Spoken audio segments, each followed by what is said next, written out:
திருவண்ணாமலை கிரிவலம் வரும் பாதையில் சாதுக்கள் இப்போது எல்லாரும் வந்து மது இருக்கக்கூடாது, மதுபால் இருக்கக்கூடாது, அங்கே கஞ்சா இருக்கக்கூடாது, மது அரசாங்கம் நடத்தும் மது வகைகளே திருவண்ணாமலையிலே இருக்கக்கூடாது, வெளியே அப்புறப்படுத்துங்க, வெளியில் போய் குடிச்சிட்டு வரட்டும், அந்த அளவுக்கு ஒழுக்கமாக கொண்டு வரணும். திருப்பதி தேவஸ்தானத்தை வந்து சிறப்பாக வச்சுருக்கிறாங்க, அதுபோல் திருவண்ணாமலையை ஆக்கணும். ஏன்னு கேட்டால் மலையெல்லாம் வந்து 7-8 இடத்துல வந்து மலைச்சரிவு ஏற்படுகிறது. சிவனுக்கும் அங்கே ஞானிகளுக்கும் வந்து சிவசமாதி அடுத்த சித்தர்களுக்கும் கோபம் வருகிறது. இதெல்லாம் வந்து ஒழுங்குபடுத்தணும் நம்ம அப்படின்னு சொல்லிட்டு சாதுக்கள் இப்போது 2 நாளாக யூடியூப்பில் நான் நிறையா பார்த்துட்டு இருக்கேன். எல்லா சாதுக்களும் நின்று எல்லாருக்கும் வந்து கிரிவலம் வரும்போது தான் சாப்பாடெலாம் தராங்க. மற்ற நாளில் எல்லா இவரெல்லாம் வந்து சாதுக்கெல்லாம் வந்து உட்காந்துருக்காங்க. அப்போது ஏன்னா உணவுகள்லாம் கொடுக்கலாம், சப்போர்ட் பண்ணுங்கள், மது ஒழிக்கணும் கண்டிப்பாக அப்படின்னு சொல்லிட்டு பல சாதுக்கள் இப்போ பேசின்னு இருக்காங்க. சிவனடியார்களும் ஞானிகளும் சாதுக்களும் சித்தர்களும் எல்லாம் இருக்கிறாங்க, மறைமுகமாக அப்படி இருக்கிறாங்க. ஆகவே அதுக்கு வந்து அரசாங்கம் உடனடியாக வந்து அறநிலைத்துறை இந்து அறநிலைத்துறை வந்து ஒரு ஒழுங்கு நடவடிக்கையை மேற்கொள்ளணும். திருவண்ணாமலையில் உள்ள நகர்ப்புறத்தில் உள்ள இருக்கிற ஒயின் ஷாப் எல்லாம் எடுத்துருங்க, அவுட்ரு கொண்டு போய் சேருங்க. கிரிவல பாதையில் எங்கேயுமே மது வகை இருக்கக்கூடாது நானும் தெரிவிக்கிறேன். சித்தர் ஆர்டிஎம்ல விழுப்புரம் மாவட்டம்.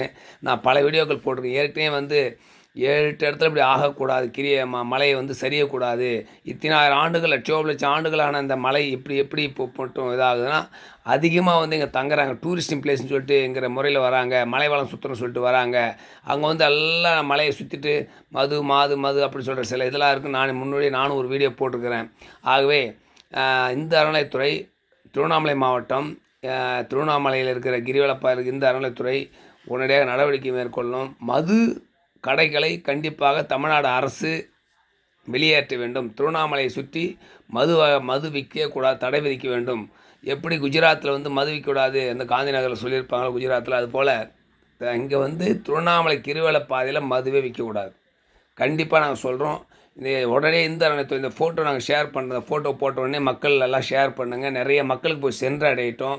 இப்போது மலை கிரிவலம் வருவாங்க, தீப திருநாளில் மக்கள் என்னுடைய வீடியோ எடுத்து எல்லோரும் போடுங்க, நிறைய ஷேர் பண்ணுங்கள். கண்டிப்பாக எல்லாம் சாதுக்கள் எல்லாமே ஒன்று சேர்ந்து குறைய சொல்கிறாங்க. மலை கிரிவல பாதையில் இருக்க சாதுக்களுக்கு உணவு கொடுங்க, தண்ணீர் கொடுங்க, வசதி பண்ணுங்கள். மற்ற நாளில் பௌர்ணமி நாளில் மட்டும்தான் எங்களுக்கு உணவு தராங்க அப்படி சொல்கிற மாதிரி குறை சொல்கிறாங்க. எல்லாம் லட்சோபலட்சம் சாதுக்கள் வராங்க, சுற்றுறாங்க, எல்லாம் ஞானிகள்லாம் இருக்கிறாங்க. பார்க்குறதுக்கு அவங்க எளிமையாக அவர் நீங்கள் வந்து கிரிவலம் சுற்றி வரவங்கெல்லாம் அவரை வந்து தவறாக நினைக்காதீங்க. எல்லாம் பெரிய பெரிய வசதி படித்தவங்களாம் வந்து சிவனடியராக மாறி வந்து உட்காந்துட்டுருக்காங்க. யாரும் வசதி இல்லாதவங்களாம் கிடையாது. எல்லாருமே பிச்சைக்காரன் நினைக்கக்கூடாது. ஏதோ 4 பேர் பிச்சைக்காரன், அங்கே 4000 பேர் சாதுக்கள்லாம் வந்து பெரிய பணக்காரர்கள், படித்தவர்கள், அவங்களாம் தன்னுடைய இதை விட்டு சிவனை வணங்கி வந்து சாதுக்களாக மாறி இருக்கிறாங்க. ஆகவே மக்கள் கிரிவலம் வர மக்கள் அனைவரும் அவங்களுக்கு மதிப்பு தாங்க. முடிஞ்ச அளவுக்கு ₹1 ₹2 போடுங்க, 5 10 போடுங்க, இதில்.